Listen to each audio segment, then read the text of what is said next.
नाज़रीन आम ख़बर है कराची खाता सिंध में कामूरन की मुक़ररनि ऐं बदिलनि की फ़हरिस्त इलेक्शन कमीशन हवाले कई वई है।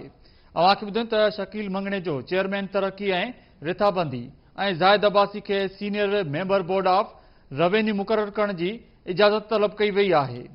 अवांखे अपडेट कयूं त काज़िम जतोई सेक्रेटरी नाणो मंजूर शेख एडिशनल चीफ सेक्रेटरी मकानी इदारा मुक़रर करण की इजाज़त घुरी वई है। Iqbal Memon secretary school education ऐं आतिफुल रहमान के सेक्रेटरी घरू खातो मुक़रर करण की इजाज़त तलब कई वई है। इन हवाले से अधिक तफ़सीलन लाइ एसएस लाइन ते मौजूद है चीफ रिपोर्टर वहीद राजपूत। जी वहीद, अपडेट कजो। जी राबित सिंध की ब्यूरोक्रेसी में सेक्रेटरी कमिश्नर और डिप्टी कमिश्नर की मुक़ररीन ऐं बदिलनि की जेकी फ़हरिस्त है वह इलेक्शन कमीशन हवाले कई वई है। फ़हरिस्त KTN न्यूज़ के तरफा हथ कई वई है, जैं तहत शकील मंगणे जो के चेयरमैन रिथाबंदी ऐं तरक्की मुक़रर करण की इजाज़त घुरी वई है। इलेक्शन कमीशन के इन हवाले से खत लिखियो वियो आहे। ज़ाहिद अब्बासी के senior member board of revenue मुक़रर करण की इजाज़त तलब कई वई है। अहिड़ी तरह काज़िम जतोई के सेक्रेटरी खजानो मुक़रर करण की इजाज़त घुरी वई है। मंजूर शेख के एडिशनल चीफ सेक्रेटरी मकानी इदारा, इकबाल मेमून के सेक्रेटरी स्कूल एजुकेशन, आतिफ रहमान के सेक्रेटरी घरू खातो, सरदार अली शाह के जो चीफ इंजीनियर है इरीगेशन जो उनके सेक्रेटरी आपाशी मुक़रर करण की जो इजाज़त घुरी वई है। फयाज़ अब्बासी के सेक्रेटरी तवानाई, नदीम अबड़ो के सेक्रेटरी ख़ुराक, बिलाल मेमून के सिंध के गवर्नर जो प्रिंसिपल सेक्रेटरी मुक़रर करण की इजाज़त घुरी वई है। अहिड़ी तरह आगा वासिफ के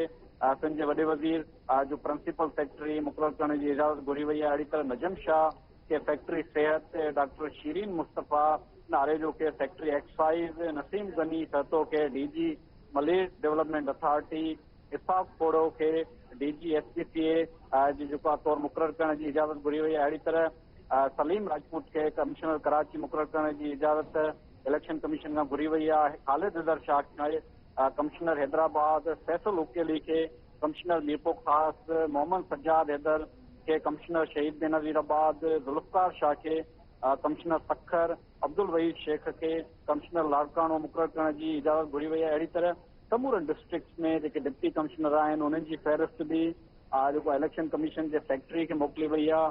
उन खां पोइ उनजी मंज़ूरी खां पोइ सेक्रेटरी इलेक्शन कमीशन की मंज़ूरी खां पोइ सिंध जो वॾो वज़ीर उनजी हतमी मंज़ूरी ॾींदो। उन खां पोइ services general administration and coordination खाते जा जेके ऑफिसर आहिनि, चीफ सेक्रेटरी सिंध नोटिफिकेशन जारी कंदो। बाज़ाब्ता तौर ते ही वॾे पैमाने ते जेको सिंध में निगरान हुकूमत जे तरफ़ां रीशफलिंग जी जेको आहे उहा फ़हरिस्त जेकी आहे उहा इलेक्शन कमीशन खे मोकिली वई आहे, जंहिंमें 21 ग्रेड जा 20 ग्रेड जा सेक्रेटरीज़ जेके आहिनि उनके मुक़ररियूं बदिलियूं कयूं आहिनि। सभ खां वधीक जेके अहम पोस्टूं आहिनि senior member board of revenue उनखे ज़ाहिद अब्बासी के मुक़रर करण जी जेको इजाज़त घुरी वई आहे। चेयरमैन रिथाबंदी ऐं तरक्की जो उहिदे तां बि जेको चेयरमैन आहे उनखे हटाए करे शकील मंगणे जो के मुक़रर करण जी जेको इजाज़त घुरी वई आहे। काज़िम जतोई के नाणे खाते जो सेक्रेटरी मुक़रर करण जी जेको इजाज़त घुरी वई आहे। अहम जेके खाता आहिनि उन्हनि मां जेको उहो मुक़ररियूं ऐं बदिलनि जे हवाले सां इलेक्शन कमीशन खां सिंध जे निगरान हुकूमत जे तरफ़ां इजाज़त घुरी वई आहे। जी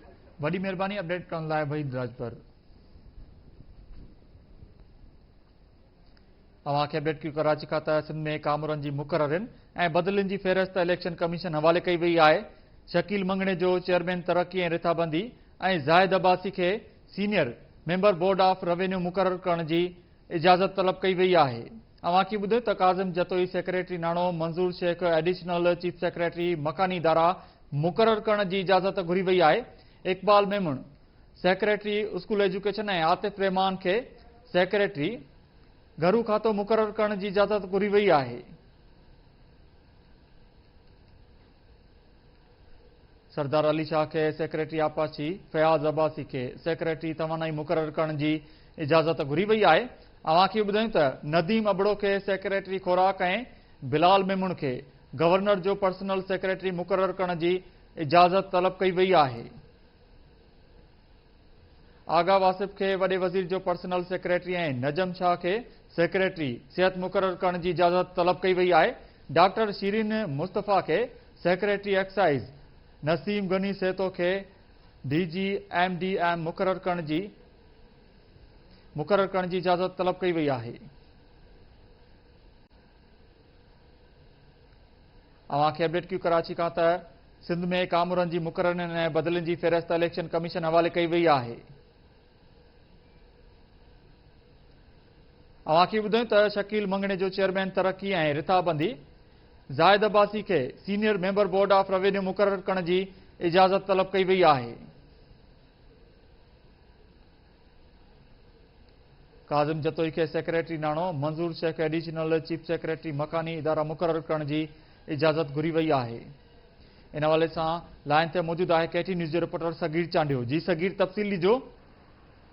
जी बिल्कुल, सिंध जी ब्यूरोक्रेसी में वॾे पैमाने ते मुक़ररियूं बदिलियूं थियण जो अॼु इम्कान आहे। सिंध हुकूमत तरफ़ां सेक्रेटरीज़, कमिश्नर्स ऐं डिप्टी कमिश्नर जूं जेके आहिनि उहे लिस्टूं जेके आहिनि उहे इलेक्शन कमीशन ॾांहुं उमाणियूं वयूं आहिनि ऐं उन्हनि खां मुक़ररी जी जेका आहे उहा इजाज़त तलब कई वई आहे। इन सिलसिले में जेका ॼाण मिली आहे त शकील मंगरेजो खे जेको आहे उहो PND जो चेयरमैन लॻायो वेंदो। ज़ाहिद अब्बासी जेको आहे उहो senior member board of revenue posting जे इंतज़ार में वेठल काज़िम हुसैन जतोई खे सेक्रेटरी फाइनेंस लॻाइण जो फ़ैसिलो कयो वियो आहे ऐं उनखे मुक़ररु करण जी इजाज़त जेका उहा घुरी वई आहे। जॾहिं त मंज़ूर अहमद शेख खे जेको आहे उहो लोकल गवर्नमेंट जो सेक्रेटरी करण जो फ़ैसिलो कयो वियो आहे। मोहम्मद इक़बाल मेमून जेको आहे उहो कमिश्नर कराची लॻल आहे, उनखे जेको उतां बदिली करे स्कूल एजुकेशन खाते जो सेक्रेटरी मुक़ररु कयो वेंदो। जॾहिं त आतिफ रहमान खे सेक्रेटरी घरू खातो जेको आहे उहो लॻायो वेंदो।